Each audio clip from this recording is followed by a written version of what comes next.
Aujourd'hui, nous allons voir une version avancée des templates.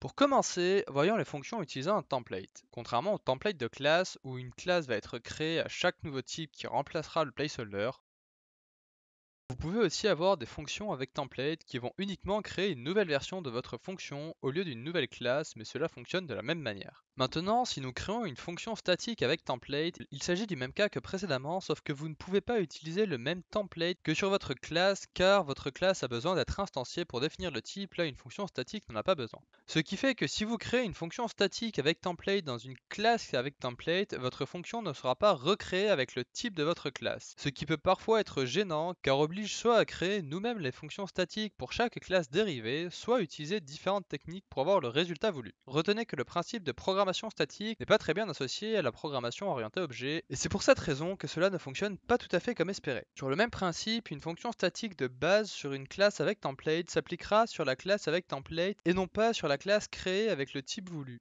Et il n'y a pas réellement moyen de passer outre ce souci, hormis de créer vous-même la classe dérivée et d'y écrire les objets statiques que vous voulez écrire, ce qui ruine un peu le principe des templates. Sur ce, j'espère que cette vidéo vous a plu, si c'est le cas, n'hésitez pas à vous abonner, et je vous dis à demain.